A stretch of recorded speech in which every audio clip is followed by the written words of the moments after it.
الحمد لله نحمده ونستعينه ونستغفره ونؤمن به ونتوكل عليه ونعوذ بالله من شرور أنفسنا ومن سيئات أعمالنا من يهده الله فلا مضل له ومن يضلله فلا هادي له وأشهد أن لا إله إلا الله وحده لا شريك له وأشهد أن سيدنا وسندنا ومولانا وحبيبنا وشفيعنا محمدا عبده ورسوله أما بعد فأعوذ بالله من الشيطان الرجيم بسم الله الرحمن الرحيم اللهم بارك على محمد وعلى آل محمد كما باركت على إبراهيم وعلى آل إبراهيم إنك حميد مجيد قابل صد احترام بزرگان، نوجوان ساتھیوں، اہل محلہ، طلباء، نبی اکرم صلی اللہ تعالی علیہ وسلم کی سیرت کا تذکرہ چل رہا ہے اور دوران تذکرہ سیرت کے اہم پہلوؤں، تعلیمات، مقاصد پر جتنا اللہ کی توفیق سے موقع مل رہا ہے ہم گفتگو کر رہے ہیں۔ مقصد صرف یہی ہے کہ نبی کی اس سیرت کو اپنانے کا جذبہ ہمارے دلوں میں پیدا ہو جائے۔ تو گزشتہ جمعہ کے اندر ہم نے نبی اکرم صلی اللہ علیہ وسلم کے شام کے سفر کا ذکر کیا تھا، بحیرہ راہب کا۔ حضور علیہ السلام نے ایک اور سفر بھی شام کا کیا۔ جب آپ کی امانت اور دیانت اہل مکہ والوں پر کھل گئی تو مکہ کی ایک بہت پارسا، بہت نیک اور بہت مالدار عورت، مکہ میں اس سے زیادہ مالدار عورت کوئی نہ تھی، جن کا نام بی بی خدیجہ ام المومنین رضی اللہ تعالی عنہا تھی۔ ان کے دل میں یہ داعیہ پیدا ہوا کہ وہ اپنا تجارت کا مال، جب شام سے قافلے آتے تھے تجارت کے، تو سب سے زیادہ مال بی بی خدیجہ کا ہوتا تھا۔ تو چونکہ اس نئے نوجوان جس کا نام محمد ہے، اس کی امانت اور دیانت اور شرافت کا چرچا پورے مکہ میں ہو چکا ہے، اور چونکہ عام طور کاروبار میں دھوکہ فراڈ ہوتے تو کیوں نہ اس دفعہ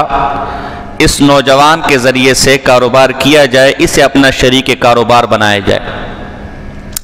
آپ نے اپنے غلام میسرہ کے ہاتھوں نبی اکرم صلی اللہ علیہ وسلم کو پیغام بھیجا کہ اس دفعہ شام کو جو تجارتی قافلہ میرا جائے گا وہ آپ کے حوالے ہوگا، آپ وہ مال وہاں بیچ کر آ جائیں۔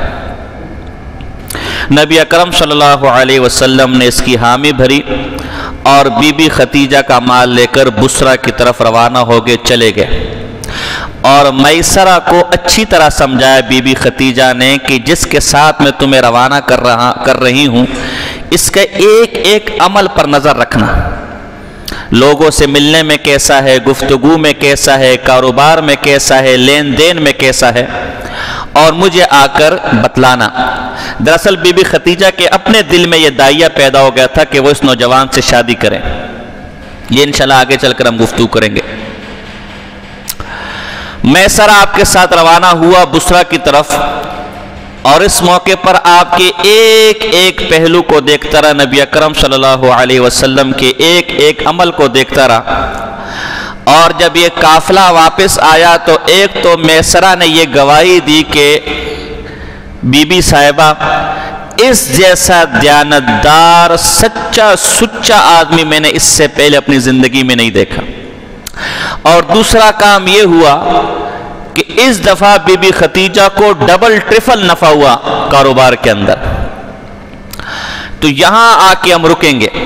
کیونکہ ہم نے پچھلے جمعہ آپ سے کہا تھا کہ اگلا جمعہ ممکن ہے کہ نبی اکرم صلی اللہ علیہ وسلم کی تجارتی امور کے متعلق ہو، تو ہم اسی حوالے سے اسلام کی تعلیمات جتنا ہمارے اندر طاقت ہوگی ہم آپ کے سامنے واضح کریں گے۔ اب دیکھیں، اس عمل سے ہمیں یہ تعلیم ملی کہ نبی اکرم صلی اللہ علیہ وسلم نے باوجود امام الانبیاء ہونے کے، کائنات کے سردار ہونے کے، بنی آدم کے سردار ہونے کے کاروبار کیا، اور یہی اسلام کی تعلیمات ہے۔ اسلام کہیں بھی آپ کو یہ نہیں کہتا کہ دین کا نام یہ ہے، تبلیغ کا نام یہ ہے، مولویت کا نام یہ ہے، دینداری کا نام یہ ہے کہ آپ گھر میں بیٹھ جائیں بس جی ہم نے توکل کیا ہوا ہے، جی کھلانے والا اللہ ہے۔ بالکل کھلانے والا اللہ ہے، جو سمندروں میں مخلوقات ہے اسے کھلانے والا بھی اللہ ہے، جو زمینوں کے اوپر مخلوقات ہے اسے کھلانے والا بھی اللہ ہے، انسانوں کو کھلانے والا بھی اللہ ہے، چرند و پرند کو کھلانے والا بھی اللہ ہے، جنگل میں رہنے والے وحشی جانوروں کو کھلانے والا بھی اللہ ہے، درختوں پر چہچہانے والے پرندوں کو کھلانے والا بھی اللہ ہے۔ لیکن اللہ نے یہ چیزیں اسباب کے ساتھ معلل کی ہوئی ہیں، اسباب کے ساتھ جوڑی ہوئی ہیں۔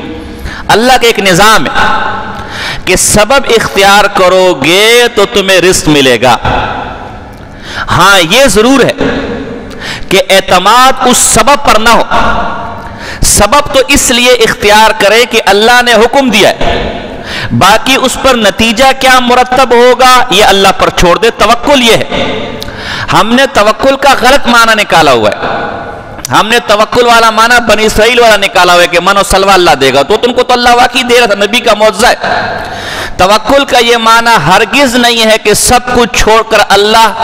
کے توکل پر تکیہ کر لے، یہ سستی ہے، اسے ہمارے زبان میں ہڈ حرامی کہتے ہیں۔ نبی اکرم صلی اللہ علیہ وسلم کے پاس ایک صحابی آیا اور کہا اللہ کے رسول اونٹ میں بار اللہ کے نام پر چھوڑ چکا ہوں، اللہ پر توکل کر کے چھوڑ چکا ہوں، کہیں نہیں گھومے گا انشاءاللہ۔ حضور نے فرمایا پہلے اس کو باندھو پھر اللہ پر توکل کرو، اسباب کو اختیار کرو جتنی آپ کی طاقت ہے، اب اس اسباب پر نتیجہ کیا نکلے گا یہ اللہ پر چھوڑ دو، یہ توکل ہے۔ تو اسلام نے اسباب کا انکار نہیں کیا، اسباب کو اختیار کرنے کا حکم دیا ہے۔ انہی میں سے ایک سبب رزق حلال کے لیے کام دھندا کرنا ہے، کمانا ہے۔ نبی اکرم صلی اللہ علیہ وسلم کی حدیث امام بیہقی نے اس کو نقل کیا شعب الایمان کے اندر، ان کی کتاب احادیث کے اوپر ایمان کے شعبوں کے اوپر ایک حدیث میں آتا ہے نا کہ ایمان کے 70 سے اوپر شعبے، تو اس پر مختلف علماء نے کتابیں لکھی ہیں۔ تو سب سے تفصیلی کتاب امام بیہقی رحمہ اللہ جو بہت بڑے محدث ہے، سنن کبریٰ وغیرہ بھی ان کی کتاب ہے، الاسماء والصفات ان کی کتاب ہے، دیگر بھی کی کتابیں لکھی ہیں۔ اس میں لکھا ہے اس میں نبی اکرم صلی اللہ علیہ وسلم کی حدیث ہے کہ طلب الکسب الحلال فریضۃ بعد الفریضہ، کسب حلال کو طلب کرنا، ایک جائز کام کے لیے جستجو کرنا، چاہے وہ تجارت ہو، چاہے وہ نوکری ہو، چاہے کوئی زراعت ہو، کوئی بھی پیشہ ہو جس کو اختیار کر کے آپ کو رزق ملے، آپ اپنے بچوں کے لیے رزق کا بندوبست کر سکے۔ نبی اکرم صلی اللہ علیہ وسلم کی حدیث ہے کہ یہ دیگر فرائض کی طرح ایک فریضہ ہے۔ جیسے نماز کو آپ ایک ثواب کا کام سمجھتے ہیں، ایک عبادت سمجھتے، ایک فرض سمجھتے میں نے کرنا ہے، روزے کو ایک فریضہ سمجھتے ہیں، زکوٰۃ کو ایک فریضہ سمجھتے ہیں، حج کو ایک فریضہ سمجھتے ہیں، جہاد کو ایک فریضہ سمجھتے ہیں، روزہ رکھنے کو ایک فریضہ سمجھتے ہیں، تلاوت کرنے کو ایک فریضہ سمجھتے ہیں، اسی طرح اپنی اولاد کے لیے کسب حلال، حلال روزی کمانا یہ بھی ایک فریضہ ہے، یہ بھی ایک عبادت ہے۔ آپ کے نوٹوں کے اوپر پیچھے لکھا ہوگا طلب کسب حلال عبادت ہے، ایک چھوٹی سی عبارت ہوگی، یہ عبارت ایسے نہیں ہے، اگرچہ ہمارے حکومت والے 2 نمبر ہے لیکن بات انہوں نے ٹھیک کی ہے، یہ حدیث کا خلاصہ ہے، حدیث کا مفہوم ہے کہ اپنی اولاد، ایک حدیث میں آتا ہے کہ ایک شخص اپنی اولاد کے لیے رزق حلال کی طلب میں جستجو میں نکلتا ہے، یہ آدمی اللہ کی راہ میں، جیسے تبلیغ میں بندہ اللہ کی راہ میں نکلتا ہے، برکتوں والا کام ہے، جہاد میں بندہ اللہ کی راہ میں نکلتا ہے، حج میں بندہ اللہ کی راہ میں نکلتا ہے، علم حاصل کرنے کی اللہ کی راہ میں نکلتا ہے، اس طرح آپ صبح اس نیت سے جا رہے ہیں، تمام فرائض آپ کے پورے، نماز آپ نے پڑھی ہوئی ہے، تلاوت آپ نے کی ہوئی ہے، اور آپ اس نیت سے نکلیں کہ انشاءاللہ دن کا وقت ہے، میں اپنے گھر والوں کے لیے کچھ کما کے لے کر آ جاؤں گا۔ حدیث میں آتا ہے کہ اللہ کی راہ میں نکلا ہوا ہے اپنے چھوٹے بچوں کے لیے۔ اس طرح حدیث میں یہ بھی آتا ہے کہ جو اپنے بوڑھے ماں باپ کے رزق کے لیے نکلتا ہے اس کی تلاش میں، حدیث میں آتا ہے کہ یہ اللہ کی راہ میں ہے، وہ اللہ کی راہ میں نکلا ہوا ہے۔ تو کہنے کا ہمارا مقصد یہ ہے، اور جیسا ہم نے وعدہ کیا کہ نبی کی سیرت ہمیں یہ تعلیم دیتی ہے کہ آپ نے اپنے بچوں کے لیے، اپنی اولاد کے لیے، اپنے گھر والوں کے لیے رزق حلال کو تلاش کرنا ہے۔ دنیا کو اکٹھا کرنا، دنیا کو جمع کرنا، کسی مولوی نے اس کو غلط نہیں کہا، کوئی تبلیغی اس کو حرام نہیں کہتا، کوئی مولوی اس کو حرام نہیں کہتا، بشرطے کہ اللہ کے حکموں کو پورا کیا جائے۔ وہ مال آپ کو مزید اللہ کا تابعدار بنائے، وہ مال آپ کو اللہ کا باغی، یہ حرام تب ہے جب آپ حرام کما رہے ہوں، یا وہ مال کما کے آپ اللہ کے راستے میں خرچ کرنے کے بجائے اللہ کے باغی بن جائے، تب یہ حرام ہے، تب یہ وبال ہے۔ اگر وہ مال آپ اپنے بچوں کے لیے اکٹھا کر رہے ہیں، وہ مال سکون سے زندگی گزارنے کے لیے اکٹھا کر رہے ہیں، وہ مال اس نیت سے اکٹھا کر رہے ہیں کہ مجھے جو 2 پیسے مل جائیں گے میں حج کر لوں گا، میں اس میں روزے کے وقت اچھا کھانا کھا لوں گا، میں اولاد کے لیے اچھا گھر بنا لوں گا تاکہ وہ سکون سے رہے، یہ عبادت ہے، کسی نے اس کو حرام نہیں کہا۔ نبی اکرم صلی اللہ علیہ وسلم کی حدیث ہے، بخاری کی حدیث ہے، حدیث نمبر 2072 ہے، ما اکل احد طعاما قط خیرا، کہ ایک آدمی سب سے اچھا جو کھانا کھاتا ہے، سب سے اچھا جو رزق کھاتا ہے، سب سے برکت والا، سب سے اچھا جو رزق کھاتا ہے، میں ان یعمل من عمل یدہ، اپنے ہاتھ سے جو کما کر کھاتا ہے نا، اپنے ہاتھ سے کمائی کون کون سی میں بتاتا ہوں، اپنے ہاتھ سے جو کما کر کھاتا ہے، یہ آدمی کا سب سے بہترین رزق ہے، سب سے اچھا کھانا وہ جس نے اپنے ہاتھ سے کما کر کھایا، اوروں کے ٹکڑوں پر نہیں پلا ہوا، اوروں کے ٹکڑوں کے لیے نہیں بیٹھا ہوا، خود کما رہا ہے۔ اور پھر آگے خود نبی نے کہہ دیا، آگے وضاحت کر دی، کسی کے دل میں یہ شبہ نہ پیدا ہو جائے کہ شاید کمانا، شاید مزدوری کرنا، شاید تجارت کرنا، شاید کاروبار کرنا، شاید نوکری کرنا یہ تقوی کے خلاف ہو، یہ دین کے خلاف ہو، ہم تو بس اس لیے پیدا کیے ہیں کہ صبح سے لے کر شام تک مزے کے اندر بیٹھنا ہے، یہ شاید اس کے خلاف ہو جائے، نہیں۔ وَإِنَّ نَبِيَّ اللَّهِ داؤد، وہ اپنے ہاتھ سے کما کر کھاتے تھے، کیا تھے؟ زراگر تھے، لوہار تھے، تو وہ زرے بناتے تھے لوہے کے، لیکن ان کا موضع تھا کہ ہمارے ہاں تو جو لوہار ہوتا ہے، زراگر ہوتا ہے، وہ اس کو کوٹتا ہے، گرم کرتا ہے، لیکن داؤد علیہ السلام کے ہاتھ میں اللہ نے موضع پیدا کیا ہوا تھا کہ لوہا ان کے ہاتھ میں ایسا نرم ہو جاتا ہے جیسے موم، جس طرف موڑنا چاہے مڑ جاتے تھے، تو وہ زرہ بنا بنا کر بیچ کر اپنا پیٹ پالتے تھے اور اپنے گھر والوں کا۔ حضور علیہ السلام کا بھی میں نے آپ کے سامنے واقعہ بیان کیا کہ بی بی خدیجہ کے ساتھ مزاربت کی بنیاد پر کاروبار کیا۔ مزاربت کیا ہوتا ہے؟ ایک کا مال ہوتا ہے، ایک کے پاس پیسہ ہے، مالدار آدمی ہے، لیکن اس کی مارکیٹ ویلیو نہیں ہے، اس کو کاروبار کا طریقہ نہیں آتا، مارکیٹ میں اس کی جان پہچان نہیں ہے۔ دوسرا آدمی مارکیٹ کے گر جانتا ہے، بیچنے خریدنے کے گر جانتا ہے، اس کے پاس بزنس کے سکلز ہیں، لیکن پیسہ نہیں ہے۔ ہوتا ہے کہ نہیں ہوتا؟ ایسے ہی ہوتا ہے۔ تو اب وہ جو مالدار ہے وہ اگلے کو پیسہ دیتا ہے، میرے بھائی میرے پاس پیسہ ہے لیکن مارکیٹ ویلیو تیری ہے، مارکیٹ والے تجھے جانتے، تو یہ جا کے اس پیسے سے کاروبار کر، اور جو نفع ہوگا وہ ہم آپس میں اس پرسنٹیج، فکس نفع نہیں، اس پرسنٹیج، اس فیصد پر ہم آپس میں کیا کر لیں گے؟ تقسیم کر لیں گے۔ جو نقصان ہوگا وہ بھی ہمارا پرسنٹیج کے حساب سے ہوگا، جو فائدہ ہوگا وہ بھی ہمارا پرسنٹیج کے حساب سے ہوگا۔ یہ مزاربت ہے، یہ نبی اکرم صلی اللہ علیہ وسلم نے بی بی خدیجہ کے ساتھ کیا۔ نبی اکرم صلی اللہ علیہ وسلم کی ایک حدیث ہے کہ اللہ کے ہر نبی نے بکریاں چرائی ہیں۔ صحابہ نے تعجب سے پوچھا، یا رسول اللہ کیا آپ نے بھی چرائی ہیں؟ کہا میں نے بھی مکے والوں کی بکریاں قیراط پر چرائی ہے، قیراط ایک خاص پیمانہ ہے۔ تو دیکھیں نبی اکرم صلی اللہ علیہ وسلم نے کاروبار بھی کیا، تجارت بھی کی اور بکریاں بھی چرائی ہیں۔ تو اس لیے کاروبار کرنا، بلکہ ایک روایت ہے طبرانی کی، طلب الکسب الحلال واجب علی مسلم، کسب حلال کو طلب کرنا یہ مسلمان پر واجب ہے، ضروری ہے، وہ اس کی طلب میں نکلے۔ ورنہ بچوں کو کیا کھلائے گا، بچوں کو کیا دے گا؟ تو یہ نبی اکرم صلی اللہ علیہ وسلم کا سیرت کا اہم پہلو ہے کہ میرے بھائیوں، اپنی اولاد کے لیے، بیوی بچوں کے لیے کمانا یہ دین کے خلاف نہیں ہے۔ آج ہم نے عجیب ایک ذہن بنا لیا، ایک آدمی کو دین حاصل کرنے کا شوق اٹھتا ہے، ایک نوجوان لڑکا ہے، تبلیغ والوں کے ہاتھ چڑھ جاتا ہے، اس کو اللہ ہدایت دے دیتا ہے، اب اس کو مدرسہ پڑھنے کا شوق چڑھ گیا، اب یہاں گھر والے بھوکے مر رہے، مدرسہ تو 8 سال میں پورا ہوگا، یہاں بیوی بھوکی مر رہی ہے، ان کا کوئی والی وارث نہیں ہے، اور نہیں جی میں نے علم حاصل کرنا ہے، اور بھائی اس علم سے پہلے اس کو کھلانا تجھ پر لازم ہے،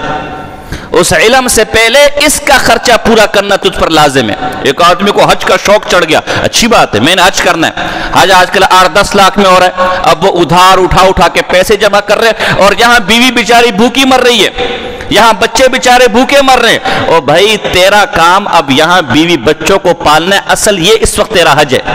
اصل ثواب اس کے اندر ہے۔ تو اس لیے اس مسئلے کو سمجھیں، یہ بیوی بچوں کے لیے کاروبار کرنا، تجارت کرنا، یہ آپ کی ذمہ داری ہے اور عبادت ہے۔ اللہ اکبر۔ شیخ الحدیث مولانا زکریا صاحب رحمہ اللہ، بہت بڑے شیخ الحدیث گزرے، آپ ان کی فضائل اعمال پڑھتے ہیں، انہوں نے باقاعدہ اس پر کتاب لکھے، فضائل تجارت کے فضائل، اور پھر 3 قسم کے کاروبار جو آدمی کر سکتا ہے، اپنے ہاتھ سے کما سکتا ہے۔ ایک تو تجارت ہے، یہ تجارت سب سے افضل اور اعلیٰ ہے۔ میں نے اس دن بھی آپ کے سامنے حدیث پیش کی تھی، التاجر الصدوق الامین مع النبیین والصدیقین والشہداء، ایک امانت دار سچا تاجر جو اپنے کاروبار میں دھوکہ نہیں کرتا، اپنے کاروبار میں فراڈ نہیں کرتا، اپنے کاروبار میں جھوٹ نہیں بولتا، وہ قیامت کے دن انبیاء کے ساتھ ہوگا، صدیقین کے ساتھ ہوگا، شہداء کے ساتھ ہوگا۔ اور ایک روایت میں آتا ہے التاجر الصدوق الامین تحت ظل اللہ یوم القیامہ، ایک سچا امانت دار تاجر کاروباری وہ قیامت کے دن اللہ کے عرش کے سائے کے نیچے ہوگا، اللہ کے عرش کے سائے کے نیچے، جہاں اللہ کے عرش کے سائے کے علاوہ کوئی سایہ نہیں ہوگا، سورج سوا نیزے پر ہوگا، لیکن ایسا تاجر جو سچائی کے ساتھ، امانت داری کے ساتھ تجارت کرتا ہے، وہ قیامت کے دن اللہ کے عرش کے سائے کے نیچے ہوگا۔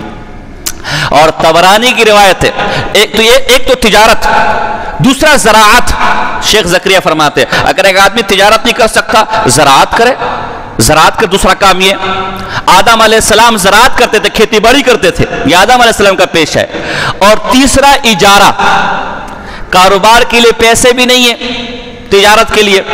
اور جناب جی اپنا کھیتی باڑی کے لیے زمین بھی نہیں ہے، تیسرا اجارہ، کسی کے یہاں نوکری کرے،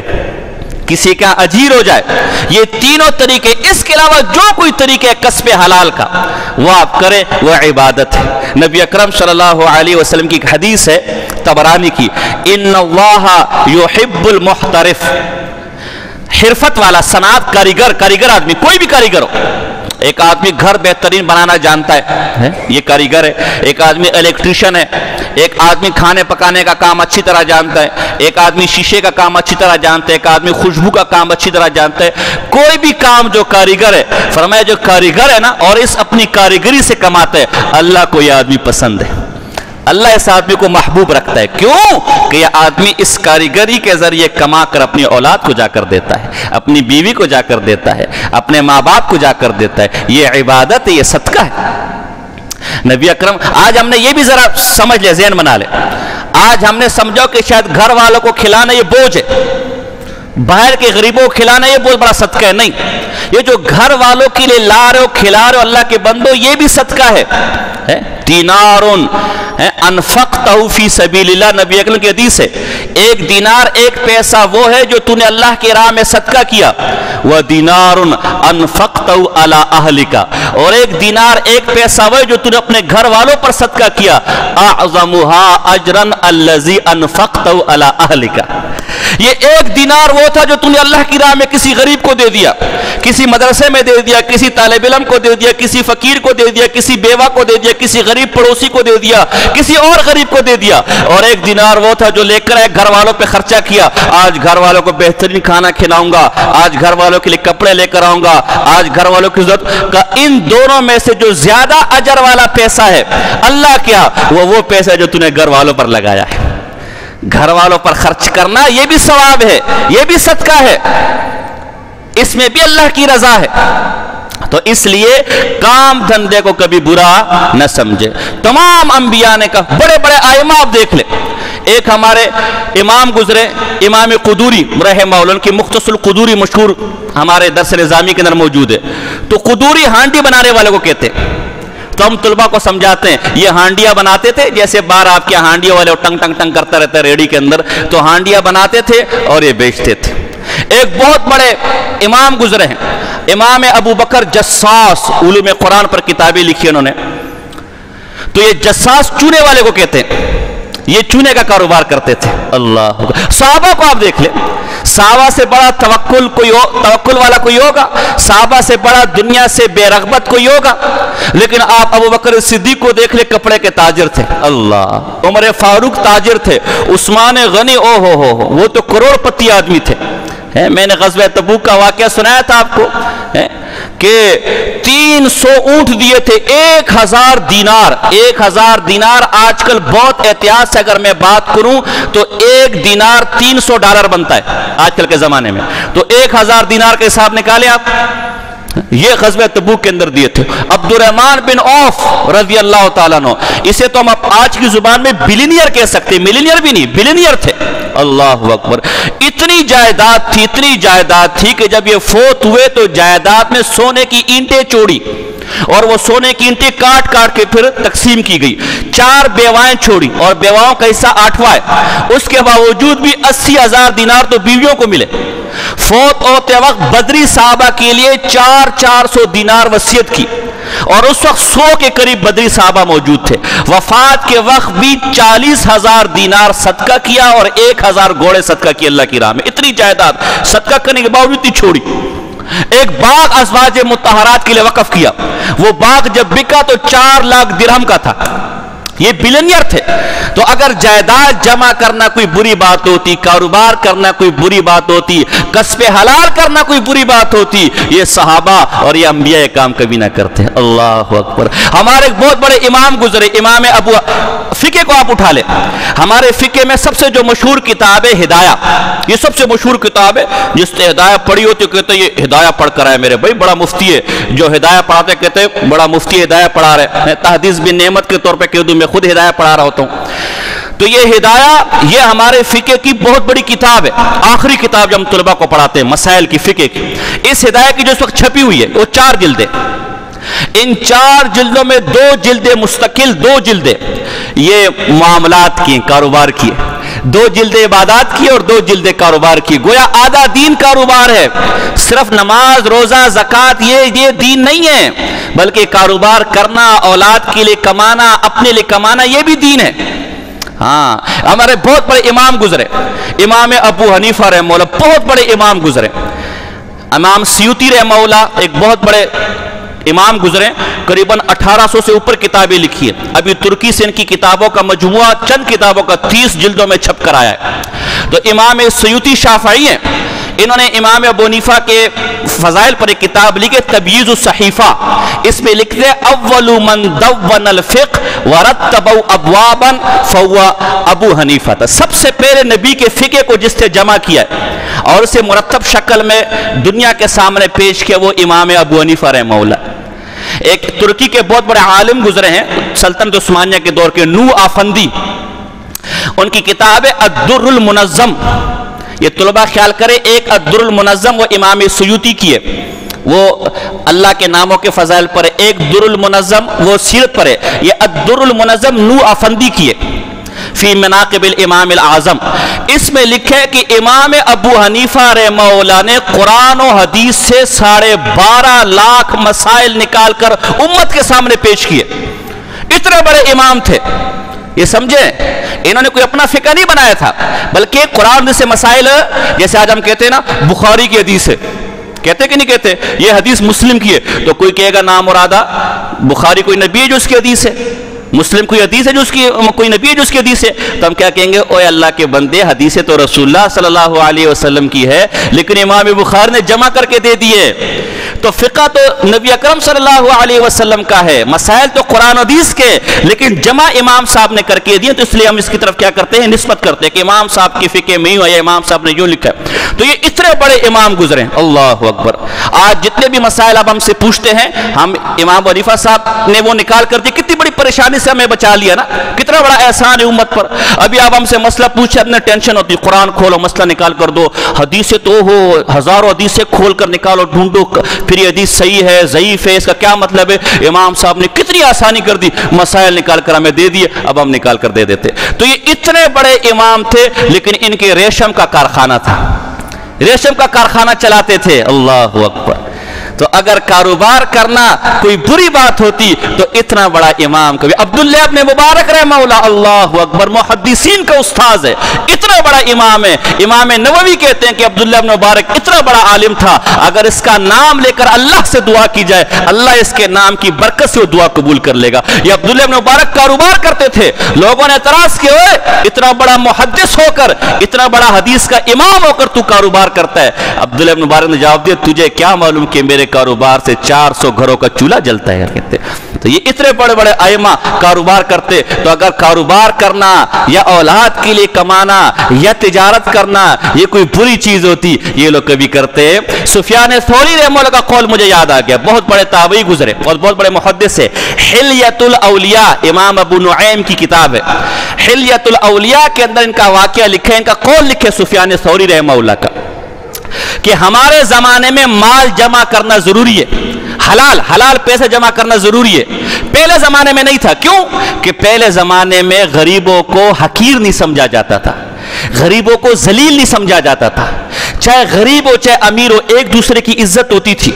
امیر کے اندر غریب پر خرچ کرنے کا جذبہ ہوتا تھا، اس کا خیال رکھنے کا جذبہ ہوتا تھا، آج وہ جذبہ نہیں رہا۔ اور نمبر 2، اس زمانے میں حکمران نیک تھے، حکمران اچھے تھے،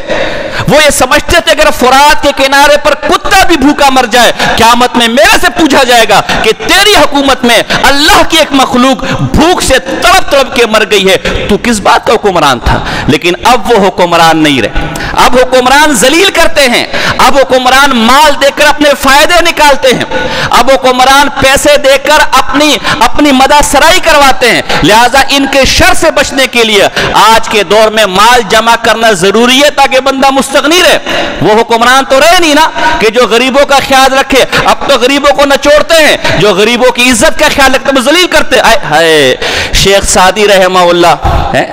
تیری قبر کو اللہ نور سے بھر دے۔ شیخ سعدی کیا خوب کرتے ہیں، گرگ میرو سگ وزیرو موش دربانی کنند، ای چنی ارکان دولت ملک را ویرا کنند۔ اللہ اکبر۔ بھیڑیے یہ حکمران ہو گئے، اور جناب جی جو کتے ہیں وہ وزیر ہو گئے، اور بلیاں خزانے پر بیٹھ گئی ہیں، وزیر خزانہ ہو گئے۔ جب ایسے لوگ حکومت چلائیں گے تو اس حکومت نے بیڑا غرق ہونا ہے، اس ملک نے بیڑا غرق ہونا ہے، اس ملک نے تباہ و برباد ہونا ہے۔ جیسے ہمارا ملک دیکھ لے، ماضی کے حکمران بھی ایسے، حال کے بھی ایسے، اور مستقبل میں بھی کوئی نیکی کی امید ہمیں نہیں ہے۔ تو اب حکمران غریبوں کا مال نچوڑنے میں لگے رہتے ہیں، غریبوں کا خون چوسنے میں لگے رہتے ہیں۔ سفیان ثوری کہتے ہیں کہ اس زمانے میں کمانا، مال جمع کرنا یہ اچھی بات ہے تاکہ آدمی مستغنی رہے، کسی کا محتاج نہ رہے۔ کیوں کہ نبی نے فرمایا قاد الفقر ان یکون کفرا، یہ فقیری قریب ہے کہ تجھے کفر میں مبتلا نہ کر دے، کہ اپنا ایمان، اپنی غیرت، اپنی عزت، اپنی ننگ، اپنی ناموس بیچنے پر مجبور تجھے نہ کر دے۔ نہیں دیکھتے کتنے لوگوں نے اس دنیا کی خاطر اپنا ایمان بیچ دیا، اپنی غیرت بیچ دی، آج اگر کوئی ناچ رہی ہے باہر جا کے روڈوں پر، آج اگر کوئی مراسی بنا ہوا ہے اسی دنیا کی خاطر بنا ہوا ہے، آج اگر کوئی اپنی عزت تار تار کر رہی ہے اسی دنیا کی خاطر کر رہی ہے۔ لہذا شریعت یہ کہتی ہے بشرطے کہ حلال ہو،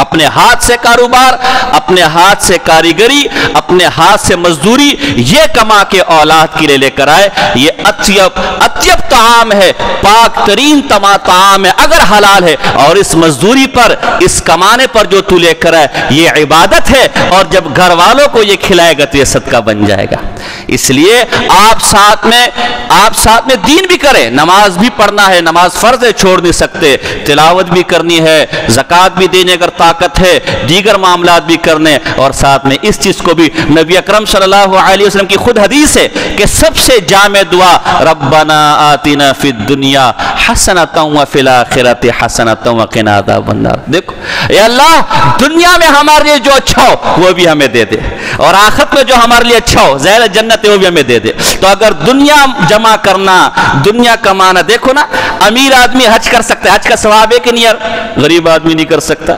امیر آدمی زکوٰۃ دے سکتے کہ نہیں دے سکتا؟ غریب آدمی نہیں دے سکتا ہے۔ امیر آدمی ہے مسافر خانے کھول سکتا ہے، مساجد کو آباد کر سکتا ہے، کئی چیزیں غریب آدمی۔ تو اس لیے پیسہ جمع کرنا یا کاروبار کرنا، نبی کی حدیث اس دن میں نے سنائی اللہ کے رزق کے 9 حصے کاروبار کے اندر ہے۔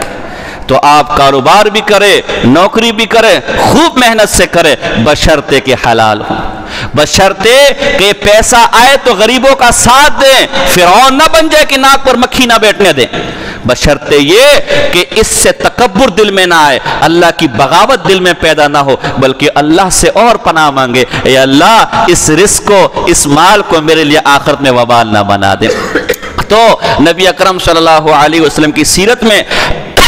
یہ کاروبار کا پہلو آیا، اس حوالے سے میں نے مختصر آپ کے سامنے بات رکھی۔ انشاءاللہ مزید بھی اگر موقع ملا اگلے جمعے اس پر مزید گفتگو کریں گے۔ وما علینا الا البلاغ المبین۔